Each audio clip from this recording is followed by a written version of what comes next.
Voz e imagen de la sociedad civil.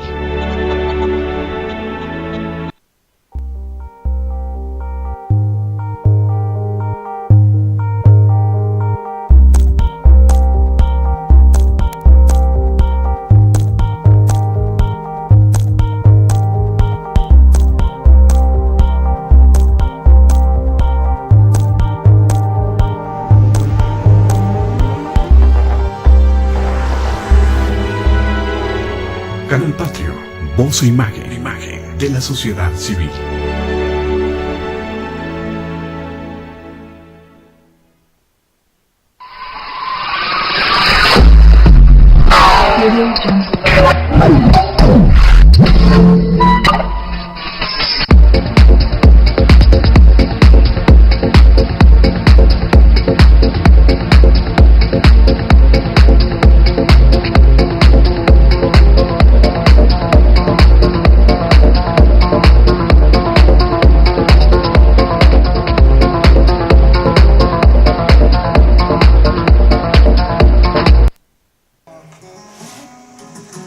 ¿Cómo se encuentran? Muy buenos días.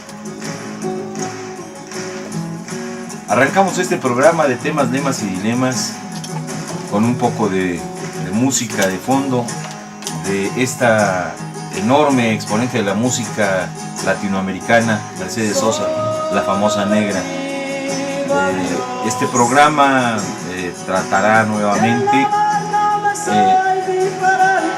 una serie de tópicos que hemos venido tratando con ustedes, que tienen que ver pues con esta parte tan importante para algunos desde la perspectiva de la subsistencia, que es el salario, que es todo lo que golpea el salario, que nos arroja muy claramente cuál es la idea que tienen las gentes que tanto se ubican en el gobierno, así como aquella clase oligarca que como venero, como ángulo de nutrición, pues tiene los negocios con el gobierno y obviamente con la constante en ambos lados de la sobreexplotación de la fuerza de trabajo, porque antes pues esto estaba reservado solo a los patrones, ¿verdad?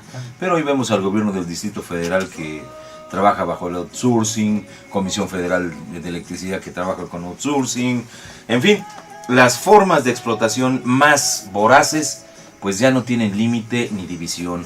Asimismo, pues hay algunas cosas que vamos a comentar como una coyuntura muy rápida.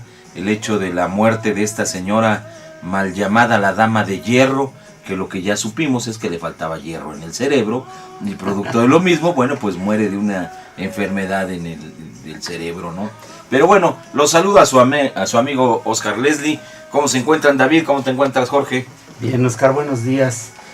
Pues bien, Oscar, solamente para comentar la situación que se presentó en el mundo apenas el día de ayer y antier en Venezuela, ¿no? Está convulsionado el mundo por los graves sucesos, primero en el maratón de Boston, y segundo la cuestión de la elección de Venezuela, que ya trajo como consecuencia la inconformidad de una buena parte del pueblo venezolano, encabezado por el derechista Capriles, y que ya costó la vida de más de 7 personas, ¿no? ¿Pero tú crees que en realidad sea el pueblo venezolano, o como ya se ha venido descubriendo, que era toda una conjura de la CIA? Precisamente es lo que trato de relacionar. Ajá. Y que en buena medida vamos a tratar claro de cómo sí. La derecha se involucra en esto, producto de que en México no se dio. Hoy la propia ONU se pronuncia igual que los Estados Unidos en función de la revisión voto por voto, de voto por voto, casilla por casilla. Y no se hizo lo mismo aquí en México, a pesar de todas las evidencias. Bueno, es que tú estás hablando de Capriles, del 2006, ¿no? Claro, y del 2012. Y es dejar de manifiesto que, bueno, los intereses del Departamento de Estado de los norteamericanos pues están ahí en la mesa, ¿no, Oscar? Claro que sí. David. Bien, buenos días. Pues yo, la verdad, que de manera muy crítica y sin embargo quiero decir que después de los sucesos del 11 de septiembre de 2001, si mal no recuerdo, cuando el asunto de las Torres Gemelas, me parece que está muy documentado que todos los actos de terrorismo y boicot son ellos mismos. Me refiero al mismo imperio norteamericano, porque ayer ya daban noticias de que estaban cateando algunas casas de musulmanes. Es decir, el viejo esquema de los Estados Unidos, de ellos mismos provocar terrorismo para después tener un pretexto político para invadir, como fue el caso de Irak y Afganistán, porque recuerden que nunca se ha demostrado que ellos hayan tenido alguna relación con los bombazos o con los avionazos del 11 de septiembre. Y hoy estos bombazos de Boston, no digo sin tener elementos todavía, porque además no los tiene ni el mismo imperio, no me extrañaría que sea un intento más de la CIA y del imperio norteamericano para ver cómo agrede o cómo invade otro país norteamericano. Yo lo siento mucho por las víctimas, pero finalmente es un país en donde no se tientan el corazón en realizar ese tipo de cosas, ¿no? Claro. Es decir, es un imperio, hay quien dice que es como Roma, yo me atrevo a decir que es el imperio más decadente que ha tenido la historia de nuestro planeta. Es decir, que no hay ningún rubor para llevarse vidas humanas con tal de apoderarse tanto de petróleo o incluso cuestiones tan importantes como es en este momento el agua, ¿no? En el caso de Irak es una cosa que no se ha dicho, pero no solamente se apoderaron de las empresas que se quedaron allá, salieron los ejércitos. Es Halliburton, ¿no? Ajá, pero en realidad lo que les interesaba mucho también era la riqueza hidrológica de Irak. Entonces, pues con mucho escepticismo, porque además los medios le dan digamos, casi de tragedia. Ya nada más faltaba que también aquí en México pues se izaran las banderas a media asta, ¿no? Entonces, me parece que hay que verlo de manera muy crítica una vez que uno conoce lo que es el neoliberalismo, precisamente, que es el tema, ¿no? Que de acuerdo a algunos teóricos, Oscar, en el caso de James Petras, que citaré más adelante, dicen que no es nada nuevo lo que está sucediendo, que por el contrario, y yo comparto esa visión, el modelo neoliberal es una regresión de la historia, incluso dentro del marco del capitalismo.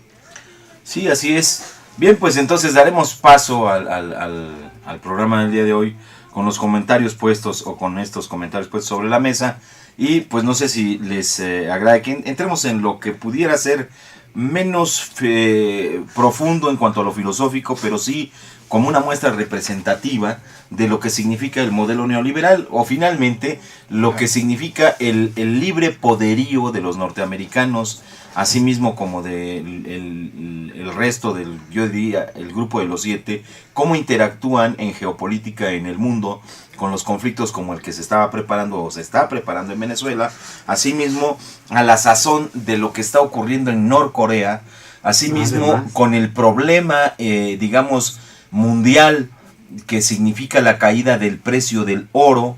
Entonces esto, como decía David, pues no nos deja más claro, porque creo que solo cuando alguien pudiera revivir a Adam Smith o alguno de los digamos economistas clásicos del capitalismo que estuviese escribiendo algo para el New York Times o para el Financial Times o para el Dow Jones, entonces es cuando los capitalistas cínicamente dirían, bueno, pues sí, la verdad, se trata de que no nos hemos movido en estos 250, 300 años. Que la verdad les jugamos una broma y que no ha habido tal desarrollo, que fue una charada entre amigos el tratar de decirles que la democracia iba a buscar la justicia social. Y pues miren, la verdad es que así son las cosas y hoy se aguantan. Entonces, esa es, digamos, una hipótesis un poco chusca, pero en realidad lo que señala David es correcto. Si lo observamos desde el punto de vista de los salarios, pues ha quedado demostrado que la caída de los salarios reales, de los salarios mínimos, de los salarios contractuales, la desaparición de los contratos colectivos de trabajo junto con sus sindicatos, la prevaricación abierta que existe en todos los tribunales del país, y no me extralimito a decir del mundo, en el terreno del procurar la defensa del trabajo, porque ahí tenemos a la Organización Internacional del Trabajo, que con los graves agravios y violaciones a los derechos laborales que han acontecido en el mundo y particularmente en México, que nosotros los hemos padecido, esta Organización Internacional del Trabajo no ha dicho esta boca es mía, no sirve absolutamente para nada. Si ustedes gustan, en nuestro blog Temas, Lemas y Dilemas tocamos ya en el pasado este tema de la OIT y su estructura y su inutilidad casi desde que arranca. Y particularmente entonces en nuestro país, como decíamos, los jueces prevaricadores, bueno, pues están en la Suprema Corte de Justicia o en la Tremenda Corte de Justicia, como usted le quiera llamar, es lo mismo. Están en los tribunales del trabajo, que pudiera ser las juntas federales y locales de conciliación y arbitraje. En fin, están diseminados por todo lo que sería esta estructura del ámbito jurídico en nuestro país y con una clara orientación ya desde la perspectiva de una filosofía crítica a este capitalismo que es el marxismo. Nosotros señalamos que precisamente no hay tal crisis y que en estas estructuras, tanto legales, es decir, jurídicas, como políticas, pues se refleja con toda claridad lo que es un Estado capitalista. Es aquí en donde se muestra con crudeza aquello que, por ejemplo, algunas gentes, como la bloguera esta, la gusana que salió de Cuba, que proclama que se desgarra las vestiduras porque no hay democracia en la isla, y como muchas veces lo dijimos en este programa Temas, Lemas y Dilemas, en México, es cierto, tenemos la libertad de poder salir del país. Si tú quisieras irte mañana mismo a Europa, te puedes ir. Claro. Si tú te quieres ir mañana mismo a Oriente, te puedes ir.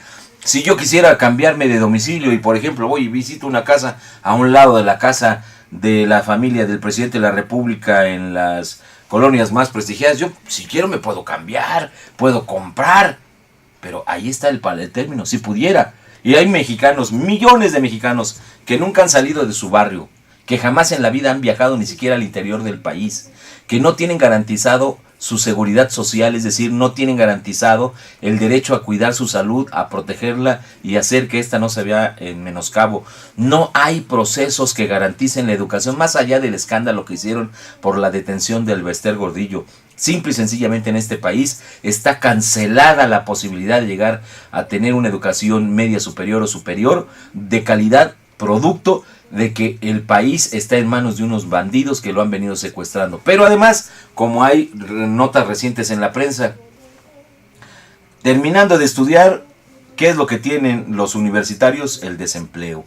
Y finalmente, este panorama general es el que tiene la bloguera para decir que aquí tenemos el derecho de decir esto y ella no.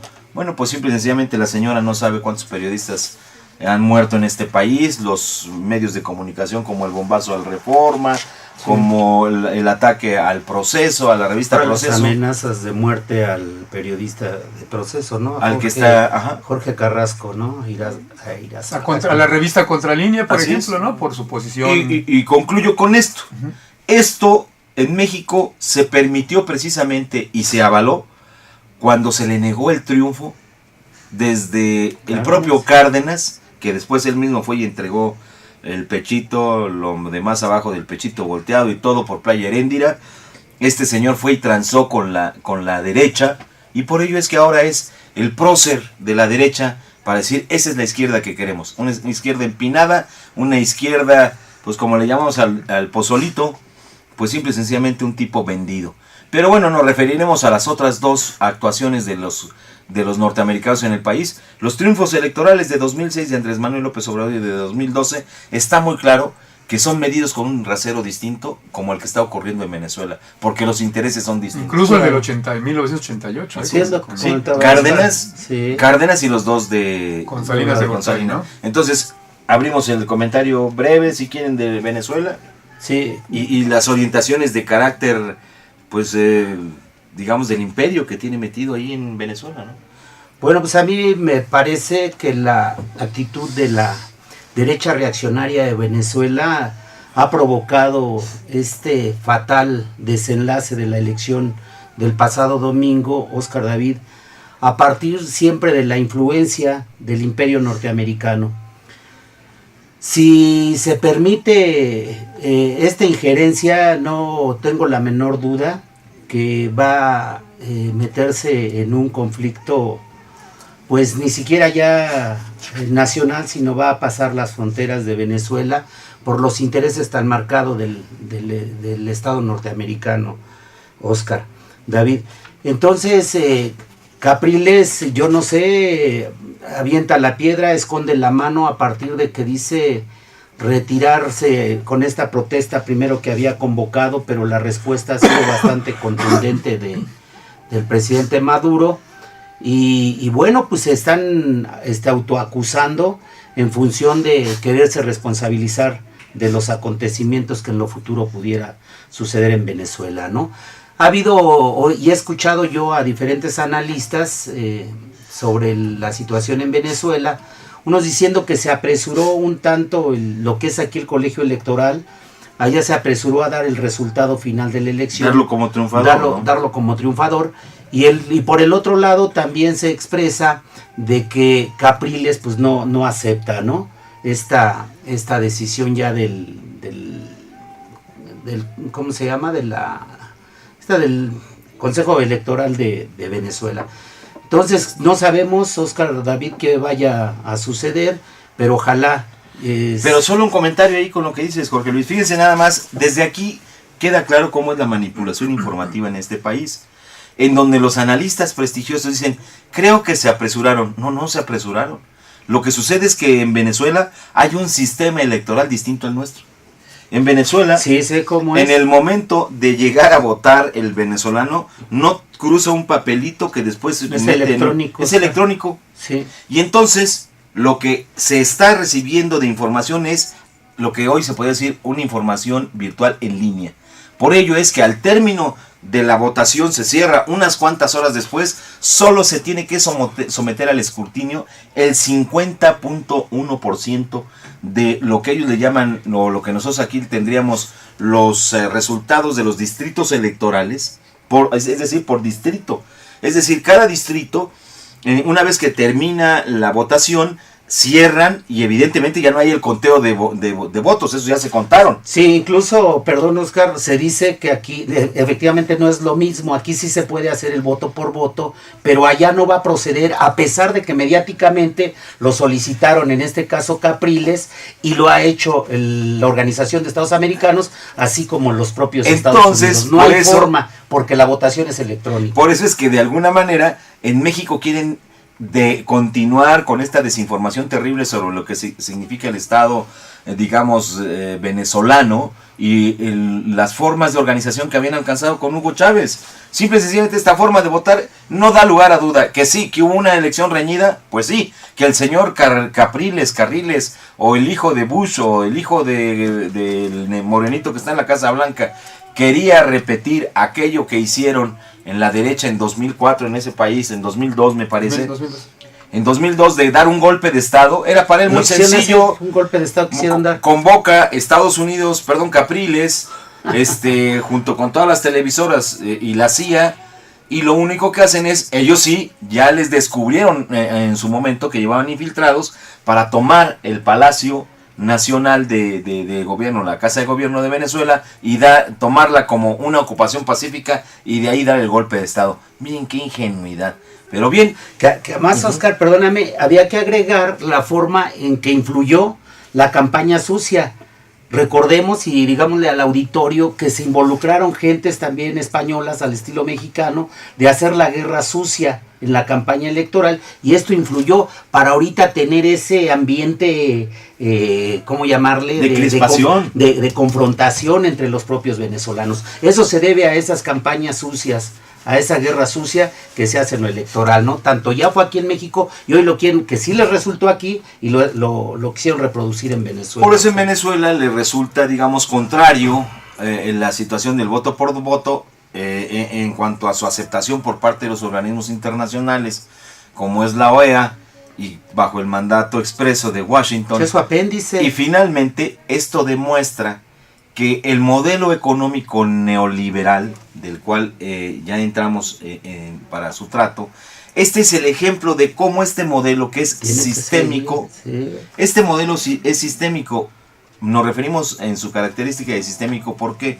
Porque tiene un conjunto de actividades que se han sistematizado, por ejemplo, como es el hecho de las relaciones internacionales entre naciones, entre países, del mismo signo o que ya han sido doblegadas por los Estados Unidos de Norteamérica, como también sirven con ese sistema público en donde la presión que, por ejemplo, quieren dejar ver única y exclusivamente estas noticias que están pasando con relación a, y con este corte en México, se pasan en Chile, se pasan en Colombia, se pasan en Puerto Rico, pero no es la misma opinión que se tiene en Bolivia, no es la misma opinión que se tiene en Argentina, no es la misma opinión que se tiene en Brasil, porque precisamente el contrapeso que habían logrado establecer estos países al hacer su asociación, El Mercosur, ¿no? el Mercosur, es una respuesta no regional como lo han querido ver, es un modelo, es una ajuste regional, no,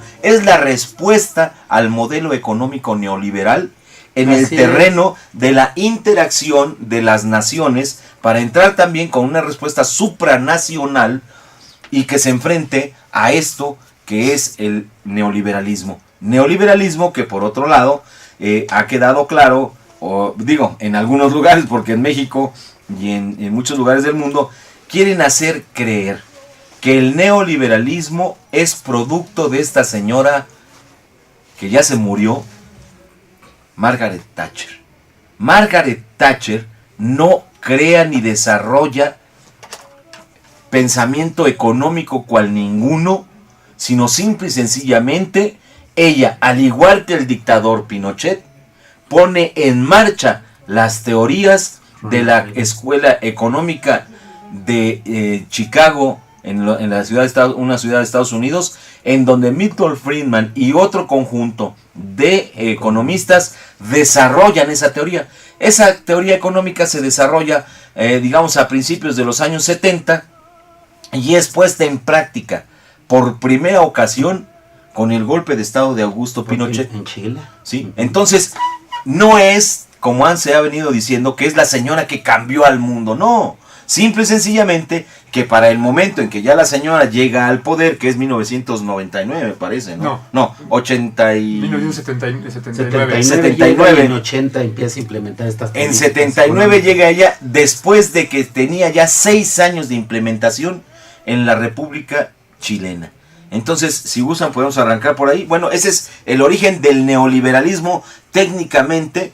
Milton Friedman, la escuela de Chicago, la escuela económica de Chicago. Milton Friedman, un economista norteamericano que había empezado a trabajar como tal, como economista y como matemático desde la década de los 30, cuando en ese país, en los Estados Unidos de Norteamérica, se había implementado el proceso del keynesianismo más profundo y más exitoso bajo el programa del New Deal con Franklin Delano Roosevelt para sacar a esa nación de la crisis. Insisto que no es crisis, pero finalmente eso se llama capitalismo, de los modelos y de los ciclos largos y cortos de la economía capitalista que hundieron en 1929 y con posterioridad a esa nación y al mundo en lo que se llamó el crack del 29. Entonces, es parte de ese origen. ¿Qué es lo que retoma el neoliberalismo? ¿Qué es, en pocas palabras, lo que trae consigo este modelo económico que sustituye al keynesianismo? Claro. Bueno, yo en lo particular me parece que es lo que acabas de mencionar es básico para poder hablar del tema. Es decir, la primera línea que estamos aquí estableciendo es que el neoliberalismo no es más que un modelo económico y político del régimen capitalista, ¿no? Un régimen que tiene cerca de 600 años ya a nivel planetario. Primer país capitalista que se tiene registro, de acuerdo a los clásicos del marxismo, es Italia.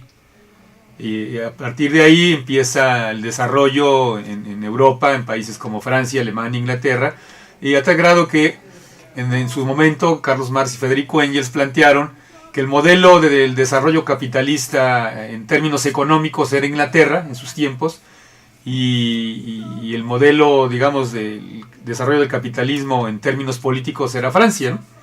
Y en cuestiones filosóficas decía Marx que el país más avanzado capitalista en cuestiones filosóficas era Alemania. Y a partir de ahí este régimen ha venido dominando nuestro planeta. ¿En qué se caracteriza el capitalismo? Bueno, se caracteriza de manera fundamental por la existencia o la división de la sociedad humana en dos grandes clases sociales. No estoy hablando de manera esquemática, sino porque así lo confirma la historia. Por un lado, la clase de los capitalistas o burgueses, que son los que son propietarios de los medios de producción, entendiéndose estos, tanto fábricas, tierras, agua, herramientas, todo, bosques, ríos, todo lo que produce riqueza. Y por otro lado, la clase de los proletarios, o obreros modernos, que lo único que poseemos es nuestra fuerza de trabajo para poder subsistir. Y a partir de ahí, esta sociedad ha venido desarrollándose a nivel planetario, con diferentes modalidades, ¿no? En el caso mexicano, por ejemplo, pues el capitalismo se desarrolla, digamos, con una cierta tendencia ya a partir de los años 30, 40, con el desarrollo llamado el modelo estabilizador, es decir, que se basaba pues en que los trabajadores tuvieran un salario remunerador y una ley laboral progresista. Y el modelo, digamos, neoliberal, que es donde vamos a centrar nuestra atención, precisamente se plantea sobre ciertos mitos. Hablando de mitos, voy a leer un párrafo que da un teórico norteamericano, muy crítico, muy ácido en estos temas, que es el señor James Petras, donde habla que, bueno, el neoliberalismo también tiene sus mitos. Dice así: los defensores del neoliberalismo arguyen que es una forma nueva y avanzada del capitalismo, que es la culminación de la historia. Arguyen que es el inevitable resultado de una revolución tecnológica, un producto de la racionalidad del mercado. Arguyen que es la forma más eficaz de organización económica. Hay varias fallas fundamentales en el argumento neoliberal. Y dice, concluyendo esta parte de esta idea, dice: mitos y realidades del neoliberalismo. Dice, en primer lugar, el neoliberalismo no es nuevo. América Latina ha experimentado estrategias económicas liberales durante la mayor parte de los últimos 500 años. ¿Por qué cito este párrafo, esta, digamos, idea de este teórico, de este político? Porque finalmente ese es parte del problema, ¿no? Se nos hizo creer en los años 80, porque formalmente en México se dice que el modelo neoliberal, podemos acordarnos, se aplica de manera tardía. Si lo comparamos con lo que se hizo en Estados Unidos con Ronald Reagan, en Inglaterra con Margaret Thatcher, en América Latina, además hay que decirlo, el modelo se ha impuesto a sangre y fuego, porque hay quien dice que eso ha sido por decisión de los ciudadanos que ya estaban hartos de populismo. Nada más falso. Simplemente en América Latina, no solamente en Chile, Oscar, sino en lo que es Uruguay y Brasil, las dictaduras militares que en ese momento gobernaban a través de la bota norteamericana, o mediante la bota norteamericana, implementaron el modelo neoliberal a sangre y fuego, es decir, por la vía violenta. Y en el caso mexicano, pues hay que recordar que se hizo, si no por el asunto de las armas, se hizo de manera estrepitosa. Hay que recordar que a finales, Jorge, del sexenio de López Portillo, se habían tomado tres medidas que eran fundamentales para controlar la crisis que había en el país. La primera fue el control de precios de 96 artículos básicos de consumo popular, entre ellos carne, leche, huevos y otros, porque los niveles de inflación eran terribles, y además las movilizaciones de trabajadores estaban exigiendo esa parte que hoy se nos ha olvidado, el control de precios. El control de cambios. Recordarás, Oscar, que en aquella época la fuga de divisas era terrible. En el último informe de gobierno de ese señor, López Portillo, se dio cuenta de manera inevitable que los millonarios del país estaban sacando sus capitales hacia bancos extranjeros. Y eso pues implicaba una descapitalización de la economía mexicana. Y se estableció un control de cambios, es decir, la imposibilidad de que pudieran seguir sacando el dinero, sobre todo los banqueros y empresarios multimillonarios del país. Y se nacionalizó la banca, porque era una demanda también de que ya las ganancias que tenían los banqueros, como hoy las tienen todavía de manera más recalcitrante, eran exorbitantes. Esas tres medidas, al tomar el poder Miguel de la Madrid Hurtado, fueron inmediatamente revocadas.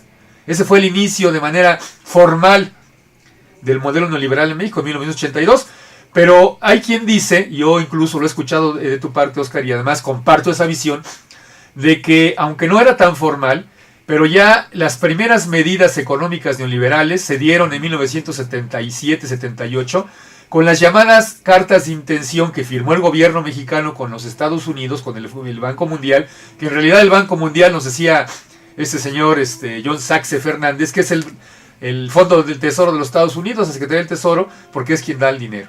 Y esas cartas de intención establecieron políticas económicas que tenía que seguir el gobierno de manera forzosa, como era, a partir de ahí, topes salariales, mutilación de contratos colectivos y cero, digamos, o muy poco impuesto para lo que se llamaba las cuestiones sociales.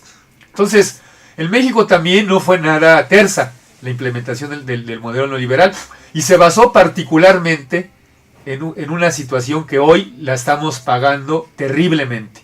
Al final voy a mostrar una encuesta que se publicó hace tiempo para que se vea el rechazo a esta medida. Me estoy refiriendo, Oscar, a el inicio de lo que ellos llamaron el ajuste económico, porque decían que el Estado no tenía por qué intervenir en problemas económicos y que se tenía que adelgazar como una de las políticas fundamentales del neoliberalismo. ¿A qué se referían? Se referían que había que privatizar las empresas, y teníamos cientos de empresas que, además de constituir fuentes de trabajo fundamentales para los mexicanos, eran empresas muy productivas. Y se dijo, y ahí está el libro de Rogozinski, no estamos mintiendo, se dijo que se iban a privatizar empresas que no eran productivas. Pero fíjate, David, ahí a mí me parece que, retomando dos principios que acabas de señalar. Uno, el modelo hoy plenamente identificado, el modelo económico hoy plenamente identificado como neoliberalismo, es cierto, tiene sus vertientes de creación desde el año de 1973-74, en donde los propios Estados Unidos de Norteamérica empiezan a hacer cambios a lo que fueron los acuerdos de Bretton Woods en la fundación, o para la fundación del Fondo Monetario Internacional, del Banco Mundial y de otras entidades financieras como fue el BIRF y el BIRD.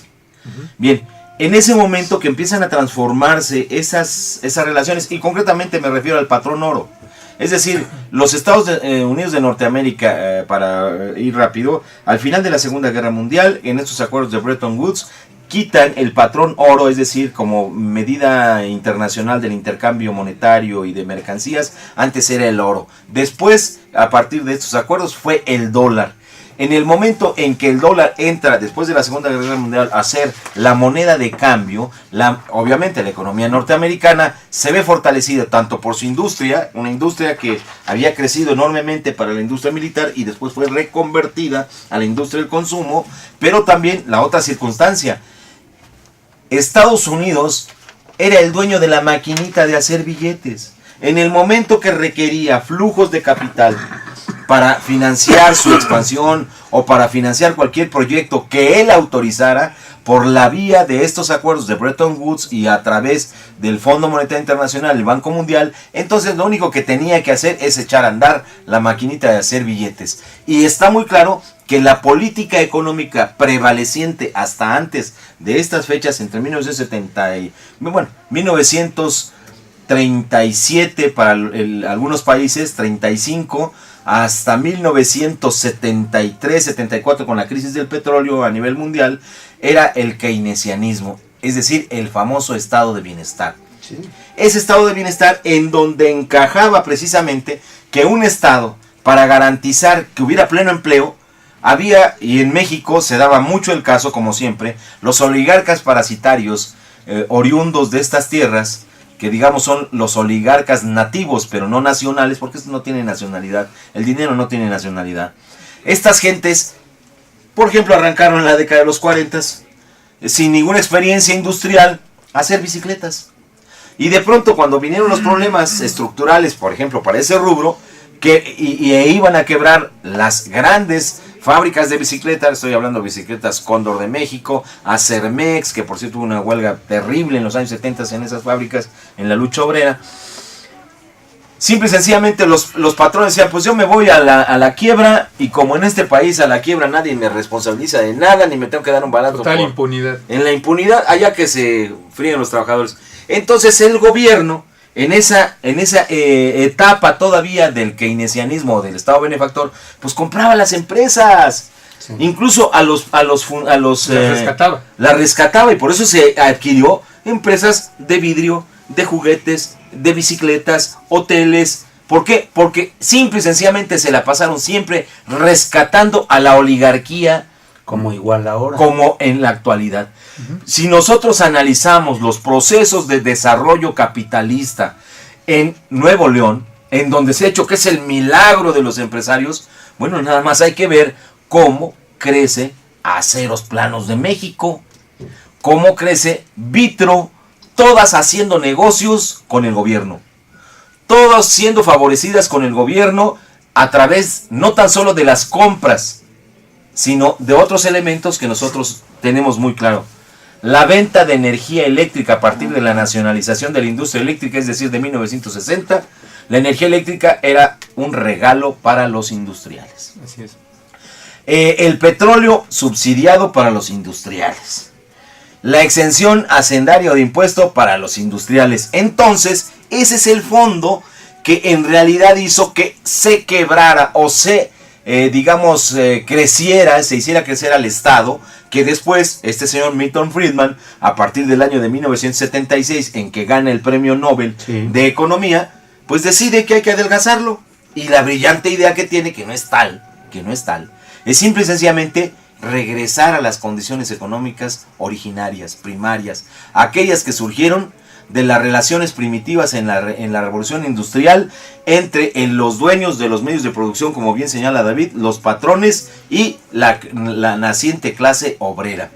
De ahí que esa determinación de cómo se van dando los patrones de evolución solo fue analizada, que no creada, porque esa es otra de las infamias que se han pretendido hacer en función de lo que es el marxismo. Carlos Marx lo que hace fundamentalmente es tomar las tesis y la economía capitalista y la analiza. Y en ese análisis va describiendo las contradicciones, que es un eufemismo de mentiras. Es decir, Carlos Marx era un hombre decente, que llamó contradicciones a todo este grupo de mentiras, en donde precisamente, por ejemplo, la tasa de valor creada como definición por Adam Smith. Bueno, Carlos Marx lo que hace es empezar a escudriñarle. Dice, miren, ¿cómo es posible que un capitalista ponga los medios de producción, es decir, materias primas, herramientas y un local, y ponga la mano de obra? Y por ejemplo, para el caso de los telares, el obrero labora 8 horas, o bueno, en aquel entonces eran 12 o 16 horas, labora 16 horas, le pagan un chelín o una cosa parecida, llamémosle hoy un peso, para traerlo a valor presente o en ejemplos muy claros, un peso, y un peso por el valor de 8 horas o de 16 horas de trabajo. Y resulta ser que la mercancía que este señor sacaba, que por ejemplo costaban 50 centavos de tela, 25 centavos de carbón y 15 centavos de la depreciación de la maquinaria y otro tanto de lo que sería el uso de los locales, bueno, simple y sencillamente era, digamos, otro peso de las partes del activo fijo, de la composición orgánica de capital, que se ponía en juego para sacar un producto que era la tela. Y esa tela, ese rollo de tela, no costaba 2 pesos. Y tampoco, digamos, una ganancia decente que tuviera el capitalista.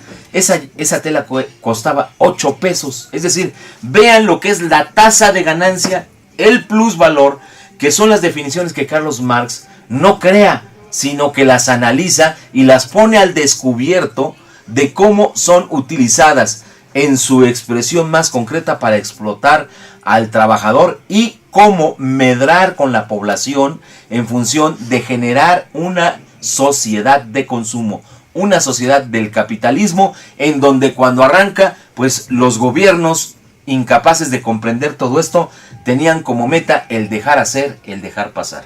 De ahí que es una de las partes fundamentales de la economía neoliberal, o no es otra cosa más que capitalismo, el pretender ahora hacer recular a los gobiernos, que en un momento les sirvieron para su crecimiento, para que se adelgacen y dejar la mano invisible del mercado, ¿no? Es correcto. Sí, bien, si me permite. Adelante, Jorge. Lo que dejas en claro, Oscar, con el ejemplo que ponías en los 60s y de los 40s para acá, con la economía, la creación de las empresas, los rescates que el propio gobierno vino haciendo, es que el modelo económico keynesiano es simple y sencillamente un modelo económico capitalista, igual que hoy tenemos impuesto como el modelo del neoliberalismo, que también es un modelo económico capitalista. Solamente que el otro tenía, lo que bien señalabas, era el estado de bienestar, tuviera un bienestar y que el Estado jugara su papel, ¿no? El equilibrio entre los factores de la producción, que eran en este caso los patrones y el gobierno, ¿no? Y de ahí se da la creación. No, ahí sería más bien el equilibrio entre los patrones y trabajadores, ¿no? Sí, dije que el gobierno. Bueno, y los trabajadores, ¿no? De y ahí eso yo guardo muchas dudas, perdón, Jorge, porque cuando se habla de un equilibrio de los factores de la producción, es una patraña. Es un absurdo, porque no puede haber equilibrio. Pero no estaba como está en la. Claro, la pero no puede haber equilibrio mientras en tanto haya propietarios de los medios de producción, que son los capitalistas, y el trabajador solo posee su fuerza de trabajo. Eso en realidad no hay tal equilibrio. Es más bien lo que se busca con las leyes laborales progresivas, pues es que no sea tan desigual esa relación obrero-patronal, ¿no? Pero jamás en ningún país, no solamente en México, y podemos buscar los datos, se puede hablar dentro del marco capitalismo de un equilibrio entre los factores de la producción. Eso lo han utilizado mucho en derecho mexicano del trabajo, pero prácticamente los datos dan al traste con ese concepto. Pero eso trajo como posibilidad ese modelo, efectivamente, claro, la situación de la creación de los sindicatos, de establecer las reglas establecidas en una ley federal del trabajo y en los propios contratos colectivos de trabajo. Por eso no puede ser, se buscaba, ¿no?, que hubiera un equilibrio entre los factores de la producción, nunca llegando verdaderamente a las necesidades de tener un equilibrio igual que los patrones, ¿no? Eso es sí. Deja mucho que desear, los datos, ¿no?, contradicen esa parte. Incluso lo que vemos ahora, ¿no? Por ejemplo, pasó la reforma laboral, pero más que rapidito, sí, ¿no? O sea, como entierro de niño. O sea, todos cargando el pequeño cofrecito, ya pasó. Y resulta ser que hoy una adecuación a la ley del Seguro Social para hacerla homogénea con el impuesto sobre la renta. ¿Nos referimos a qué? Ya protestaron patrones. Para cuando un patrón tiene que pagar el impuesto o exentar impuesto por el pago de productos, de servicios del trabajo, se dice, a ver, Hacienda, le debe entregar el patrón el salario puntual, real del trabajador. Si es el mínimo, más del mínimo o no. A veces siempre es un poco más del mínimo. ¿Por qué? Porque el trabajador que gana el salario mínimo está exento de pagar el impuesto sobre la renta. Sí. Y está exento de pagar la cuota obrera, o más bien dicho, obrera, de aportación al Seguro Social. Entonces el patrón dice, no, a mí no me vas a dejar solo en esto. Por eso, si el salario mínimo, aunque dijera Peña Nieto, y yo por qué debo saberlo, no soy la señora de la casa, o como lo haya dicho, pensemos que es de 56 pesos o 60 pesos. 65 pesos. 65 pesos. Entonces el patrón muy hábilmente dice, mira, aquí vas a ganar 75 pesos. 10 pesos más que el salario mínimo. Pero está muy claro que esos 10 pesos más son para perjudicar al trabajador. Y entonces al trabajador ya con eso pues le hacen pagar los impuestos correspondientes, le hacen pagar su aportación obrera al Instituto Mexicano del Seguro Social. Y además, si es que tuviese el privilegio de tener alguna prestación, como sería esta, de entregarle los bonos para comprar en algún departamento, en alguna tienda, bien, todo esto se reporta a Hacienda de manera real, pero no así al seguro, para determinar el salario base de cotización. Se le baja el salario, se le quitan las prestaciones, pero ahora que, digamos, los legisladores, quién sabe de dónde sacaron esa fumada, que es correcta, debemos decir que es correcta, quieren dejar igual. Lo mismo que reportas a Hacienda, lo tienes que reportar al Seguro Social. Sí. Pues resulta ser que los patrones están a punto de hacer toda una cruzada nacional en donde ya amenazan que esto va a acabar con las industrias. Vean nada más las diferencias, y eso es el capitalismo. No hay nada contrastante, sino simple y sencillamente es la marcha normal del capitalismo. El patrón no debe ser molestado ni tocado, es decir, dejar hacer, dejar pasar, mientras el trabajador, si se le puede quitar, digamos, o se le puede extraer una mayor cuota de valor a su fuerza de trabajo, es mejor. Es más, para ello, en este país, en México como en el resto del mundo, hay un enorme ejército de reserva que sirve precisamente como un elemento más, piezas de recambio en el sistema capitalista.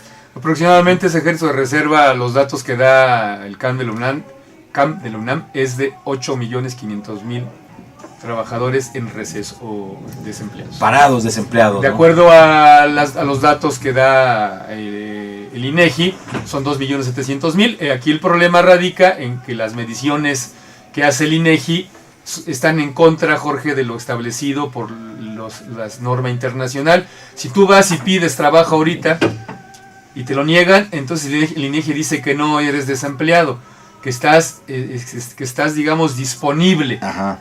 Sino que ellos solamente toman como desempleados a la gente crónica, es decir, a la gente que ha estado pidiendo durante mucho tiempo el empleo y se lo niegan.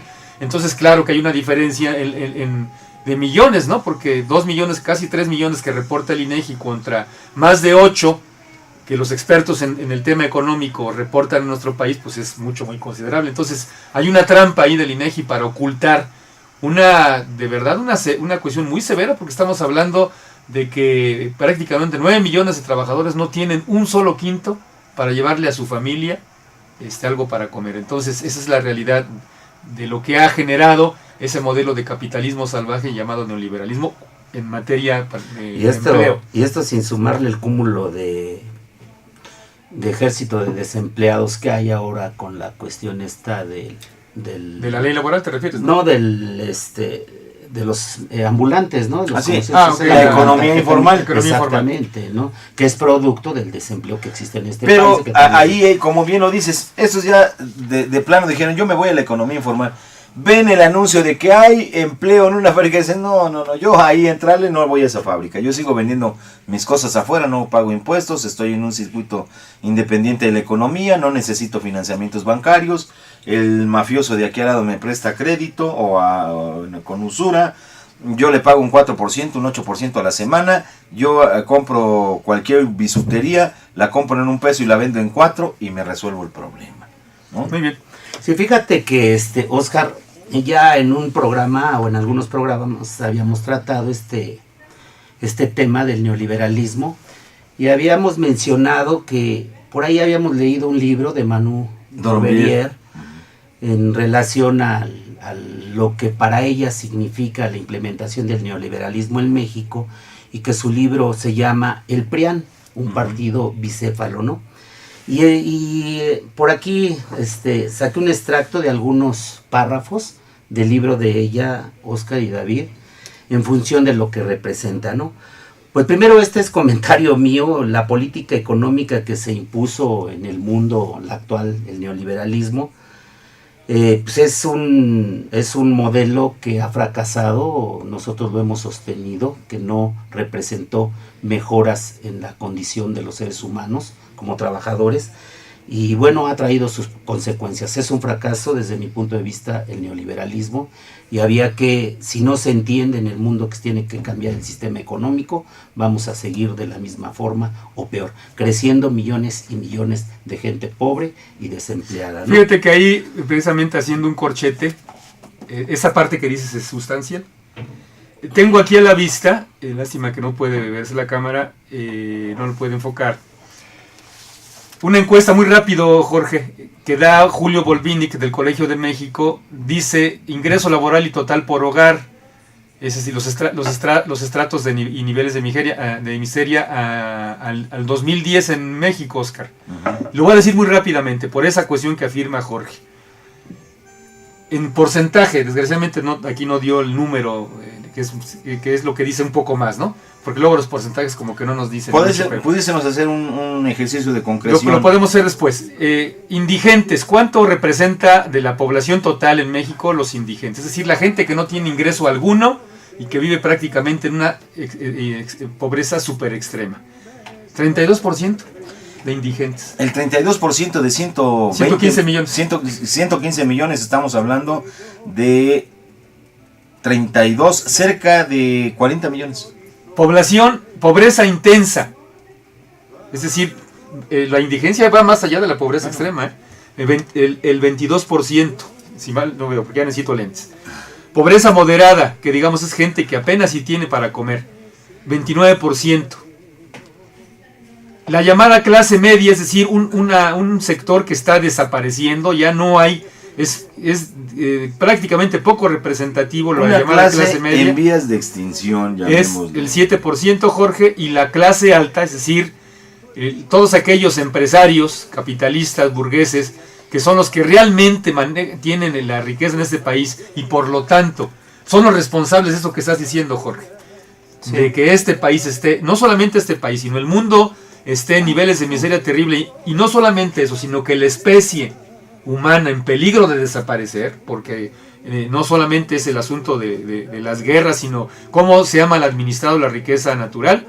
En nuestro país constituye la clase capitalista, los millonarios, el 2% de la población. Eso es lo que ha generado este modelo capitalista que está haciendo. Por eso es que es un fracaso, ¿no? ¿Por qué un fracaso? Lo interpreto yo, pues precisamente porque todo lo que dijeron desde los años 70 de que la población casi íbamos a administrar la riqueza, es todo la lo bonanza. La bonanza, al contrario, se ha polarizado la sociedad. Es increíble que solamente el 2% detente la riqueza contra cerca del 70 y tantos por ciento que estamos, o más, cerca del 80, en niveles de pobreza extrema. Nosotros hicimos un programa no hace mucho precisamente en torno a estas cifras y habíamos concluido en lo siguiente. Para empezar, yo creo que habrá que, pues no redefinir, sino cuestionar el lenguaje que particularmente se usa, y lo digo con el debido respeto, en aquellos camaradas que, al igual que nosotros, estamos convencidos de que el marxismo, la izquierda, es la vía, es decir, el socialismo es la vía en donde se debe transitar para ir, tratar y resolver los problemas que se vayan presentando. Pero cuando se dice en cuello y a grandes gritos, el capitalismo y el modelo neoliberal han fracasado. No. El modelo económico neoliberal, como lo hemos demostrado también en las páginas de Temas, Lemas y Dilemas, ha hecho de este modelo capitalista un verdadero éxito. El Producto Interno Mundial ha subido entre la década de los 60 y el año 2000 más de un 40%, es un 42 y algo. Más del 40% se ha incrementado, o sea, en los niveles de riqueza. Exactamente. El problema está en cómo se distribuye. Claro. Entonces, la crítica o el análisis deberá formularse en el sentido de que el modelo como tal, económicamente hablando, ha sido un éxito. Pero que ese modelo que es sistémico, que otro de sus sistemas trata de formular, por ejemplo, respuestas sociales. ¿A qué nos referimos? Esto, la democracia. ¿Qué pasa, por ejemplo, en Venezuela? ¿No?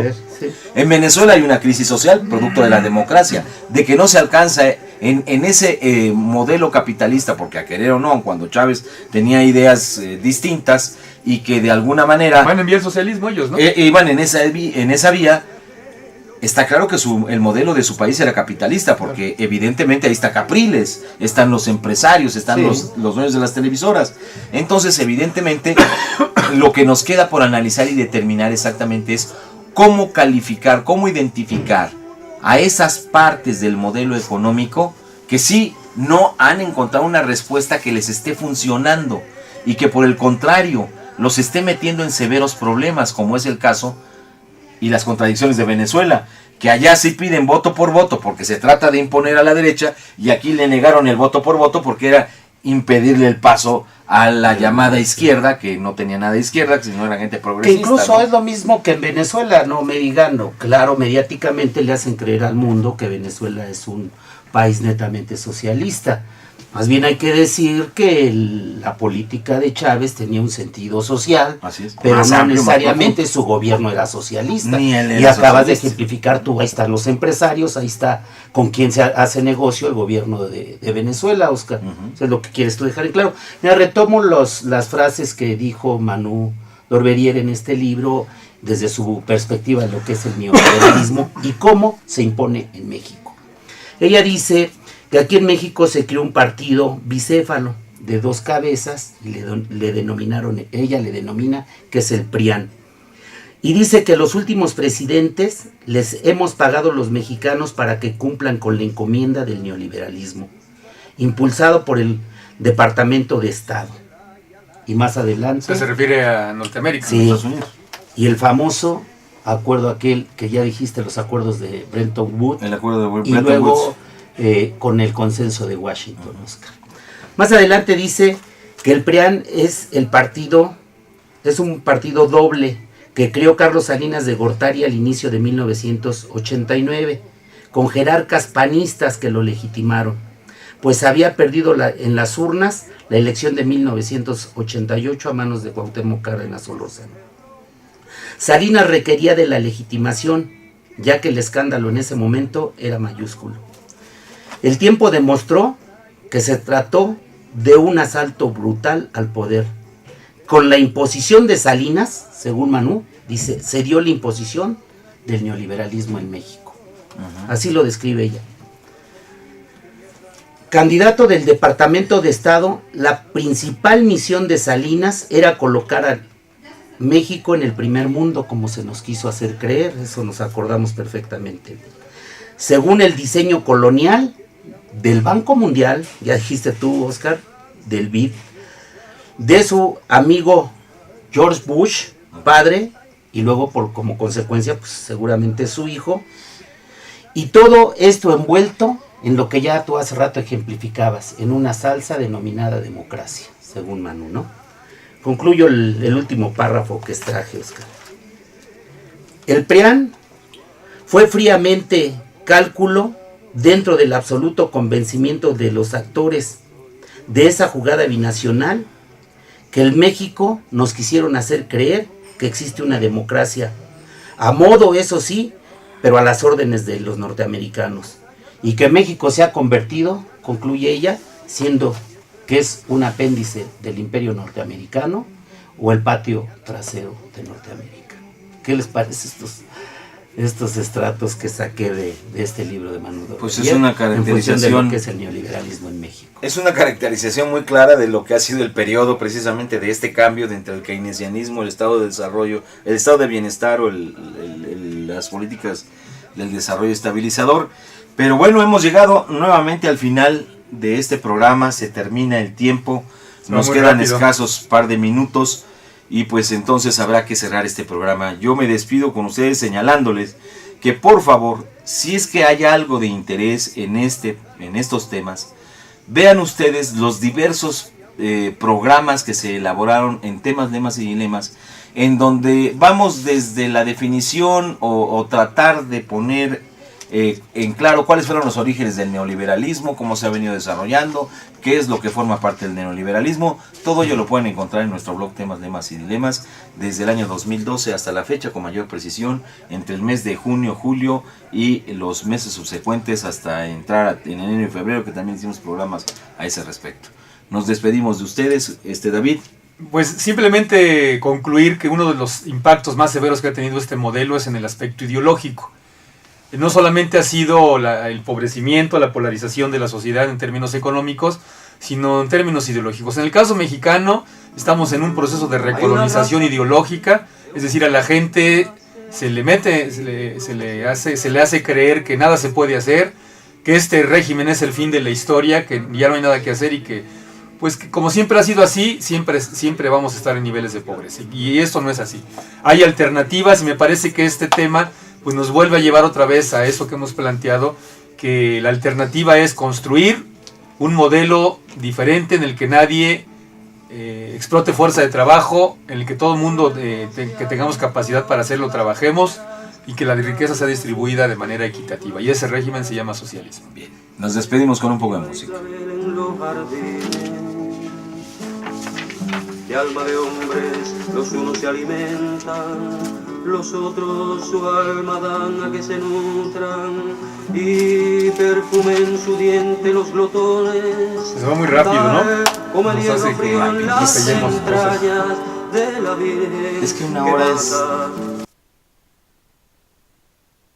Canal Patrio, voz e imagen, de la sociedad civil.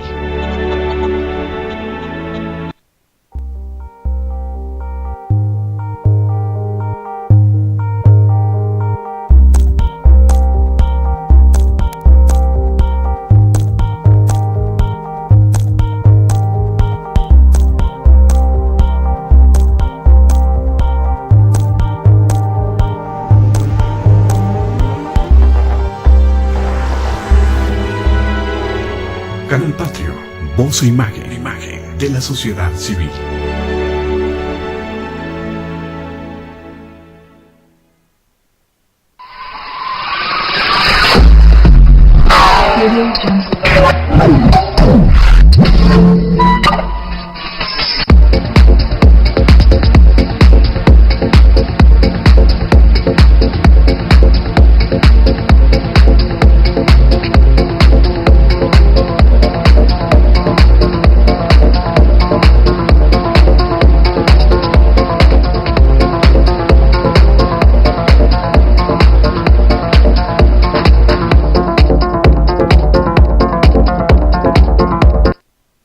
Canal Patrio, voz e imagen, de la sociedad civil.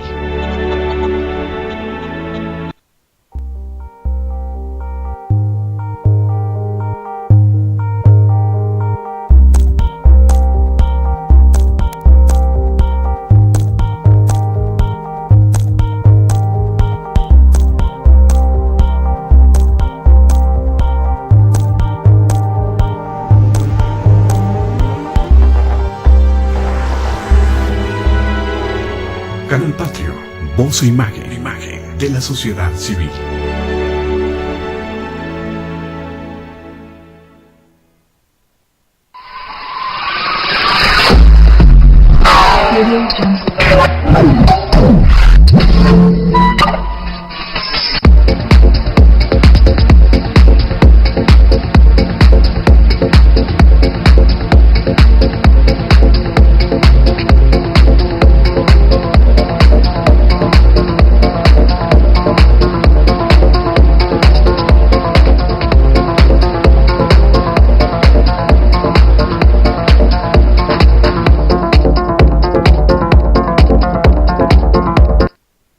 Canal Patrio, voz e imagen, de la sociedad civil.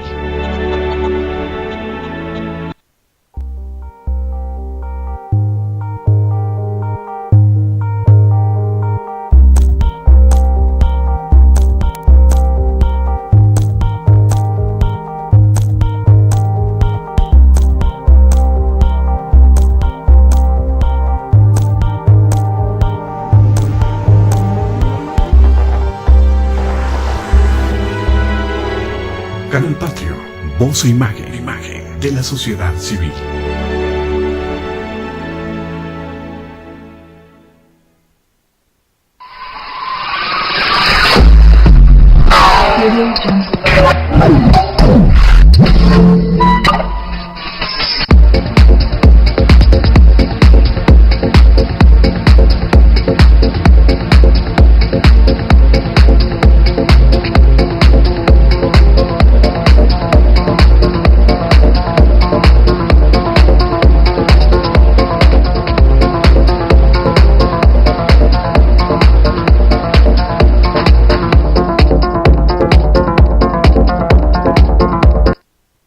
Canal Patrio, voz e imagen, de la sociedad civil.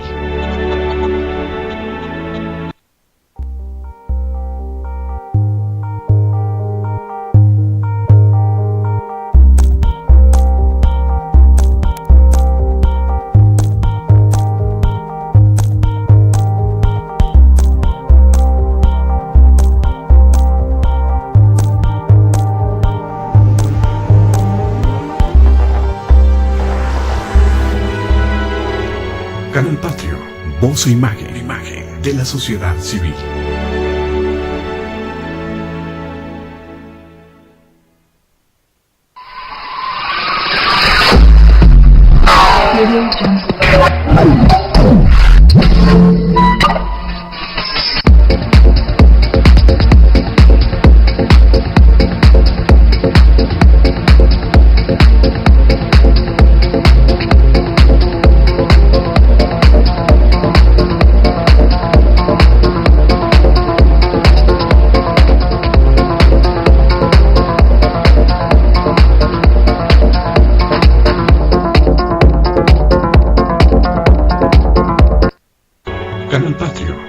voz e imagen de la sociedad civil.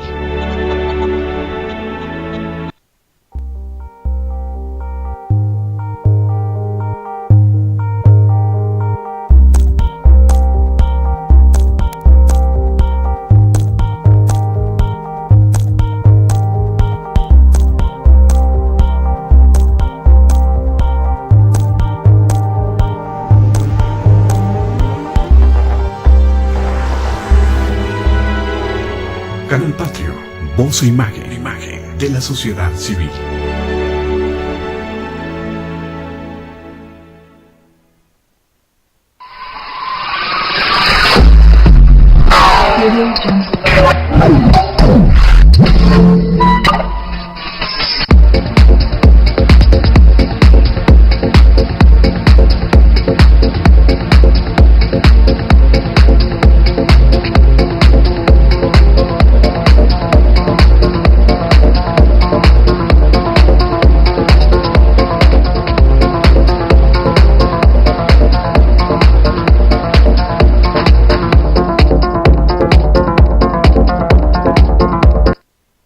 Canal Patrio, voz e imagen de la sociedad civil.